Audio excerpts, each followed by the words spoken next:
Estamos de volta com o programa Reforma Política Todos pelo Brasil. No bloco anterior, nós falamos sobre os 4 pontos principais da proposta do Grupo Coalizão Democrática pela Reforma Política Eleições Limpas. Queremos chamar a atenção para a sua participação, fundamental para que a reforma política democrática aconteça. Desde a criação da Constituição em 1988 até hoje, o povo brasileiro só foi consultado 2 vezes sobre mudanças estruturais na legislação do país. Em 1993, houve o plebiscito que definiu a forma e o sistema de governo brasileiro. Em 2005, houve o referendo sobre a legalização do comércio de armas de fogo no Brasil. O povo brasileiro já obteve 2 importantes vitórias. Em 98, foi aprovado o primeiro projeto de lei de iniciativa popular da história do Brasil. A Lei 9840 regulamenta a punição para os condenados por práticas de corrupção eleitoral. Em 2010, nova vitória com a Lei da Ficha Limpa, fruto desse mesmo mecanismo de participação direta da sociedade. Essas medidas atacaram as consequências da corrupção. Precisamos agora atacar as suas causas. A terceira batalha já está em curso. O novo projeto de lei, quando aprovado, vai tornar o Brasil um país muito mais democrático do que é hoje, aumentando assim o nosso nível de participação política na vida da nação. Só com uma reforma política democrática será possível superar os problemas que prejudicam a democracia brasileira.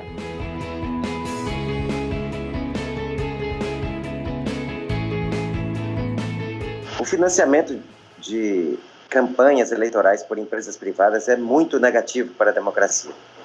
Isso porque ele subverte o sentido próprio da democracia, que significa um poder político compartilhado entre todos. Quando empresas são admitidas a doar, e essa tem sido claramente a experiência brasileira, elas conseguem transformar a campanha eleitoral num mecanismo de tomada do poder, como se tomasse o poder por assalto. Se introduz nos governos, nos parlamentos, pessoas que, financiadas por essas empresas, estarão mais presos aos interesses dessas empresas que aos interesses gerais da sociedade. É preciso pulverizar esse processo de financiamento. É preciso retirar o financiamento das mãos de poucos, senão a influência do poder econômico sobre o governo será brutal e invencível. O financiamento empresarial de campanhas, ele permite que, desde as campanhas, se estabeleçam relações que depois irão definir o rumo dos governos.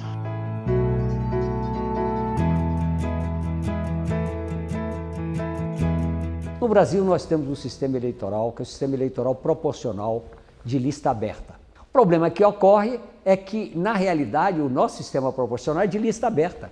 Vota-se no indivíduo. E isso traz graves males. Primeiro, ganha quem tem dinheiro.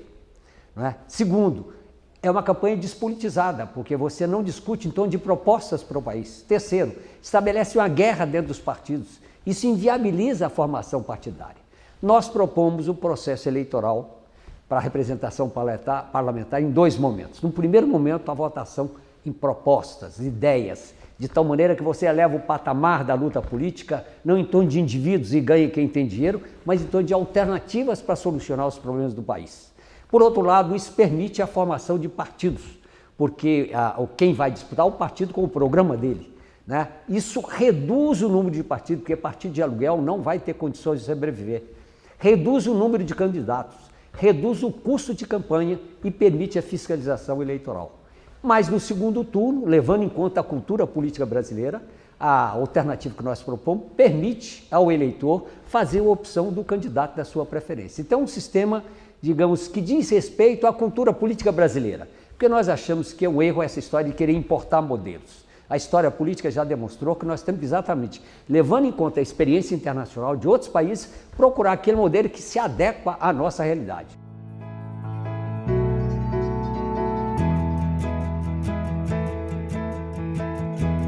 Hoje no mundo as mulheres ocupam mais ou menos algo em torno de 25% a 27% das cadeiras nos parlamentos. Agora, o Brasil está praticando as piores taxas de representação feminina da América Latina e muito ruins comparativamente com o resto do mundo, né? Inclusive perdendo para os países árabes, onde os direitos das mulheres, evidentemente, estão num outro patamar muito diferente das mulheres brasileiras, né? Então, assim, é um fenômeno grave e é um fenômeno e um problema que não é um problema das mulheres, é um problema da democracia brasileira. A subrepresentação feminina, ela é devida a um conjunto muito sinérgico e perverso de fatores, né? Desde fenômenos que dizem muito da vida ainda muito atribulada das mulheres, porque as mulheres, olha, elas estão se escolarizando maciçamente, estão nas escolas, elas estão no mercado de trabalho, né? Mais de quase 50% da PEA, que é a população economicamente ativa, é feminina.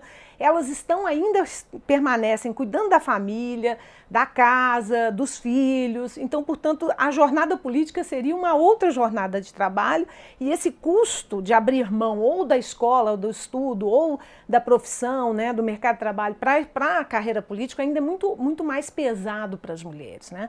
Também temos um sistema partidário extremamente fechado, que tem pouco interesse nas candidaturas femininas, essa é que é a verdade, né? Os partidos são forjados, construídos por homens, com regras masculinas, os encontros são feitos em horários que são absurdamente impossíveis para as mulheres poderem participar. Então é um espaço reservado, com regras e ainda muito masculinizado, onde as mulheres têm pouca permeabilidade e pouca entrada. O eleitorado, na minha opinião, hoje não é mais um eleitorado conservador nesse sentido de não escolher uma mulher. Nós acabamos de ter uma eleição presidencial, 2 mulheres candidatas, não é? E a gente elegeu pela 2ª vez consecutiva uma mulher para a presidência da República no Brasil. Então o eleitorado é conservador em outros termos, eu acho que em termos de gênero, não acho que é isso que impacta.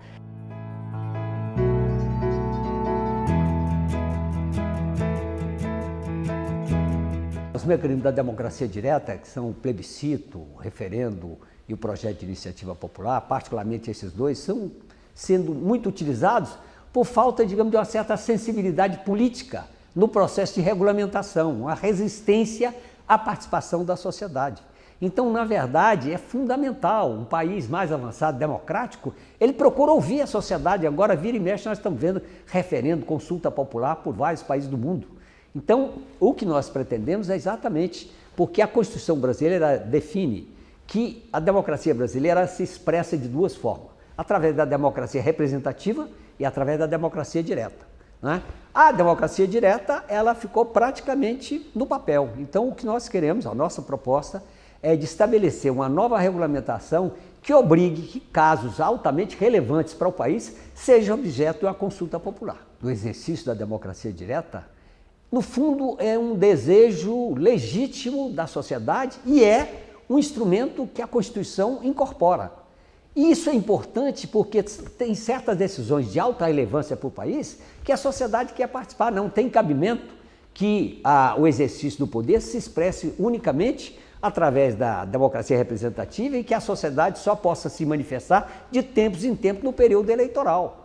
Um sistema democrático, quer dizer, mais profundamente democrático, ele procura ouvir de tempos em tempos em torno de questões fundamentais.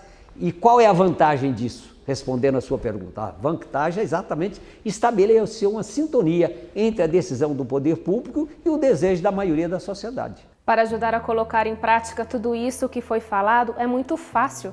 Basta a sua assinatura neste formulário. Para baixar o documento, é só acessar o site www.reformapoliticademocratica.org.br. Depois de imprimi-lo, você já pode começar a reunir o maior número de assinaturas possível. Peça para seus amigos, colegas e parentes. Busque também assinaturas de pessoas na rua, no trabalho, na faculdade, na igreja, onde quiser. Depois, basta enviar as folhas preenchidas para o endereço que está no rodapé do formulário. Mas atenção! A legislação brasileira não permite assinaturas digitais ou pela internet. Portanto, para projetos de iniciativa popular como este da coalizão, ainda é necessário imprimir o formulário, assinar corretamente com todos os dados e enviar pelos correios. O endereço é SAS, quadra 5, lote 2, bloco N, primeiro andar, Brasília, Distrito Federal, CEP 70.070.913. E é fundamental que todo mundo assine, que leve para a sua sala de aula, para a sua escola, para a sua universidade, para os seus professores, para os seus vizinhos e mobilizem todo mundo no seu entorno para que a gente consiga recolher milhões de assinaturas e aprovar uma reforma política democrática no Brasil. Eu faço aqui um chamamento para que os estudantes nas escolas, os trabalhadores, os professores, nas igrejas, enfim, nos locais de trabalho e moradia, que a gente crie, na verdade, um movimento que contagie o povo brasileiro. Então, gostaria, nesse sentido, de solicitar a cada um e a cada uma que fosse lá e assinasse esse formulário, né, aderindo a essa campanha e participando dela de modo concreto e efetivo. Ficou com alguma dúvida? Quer mais informações? Então acesse o site www.reformapoliticademocratica.org.br. Você vai ajudar a tornar o Brasil um país mais democrático e mais justo. Muito obrigada, Diogo, por todos os esclarecimentos. O prazer foi meu, Carol. Até a próxima. Tchau.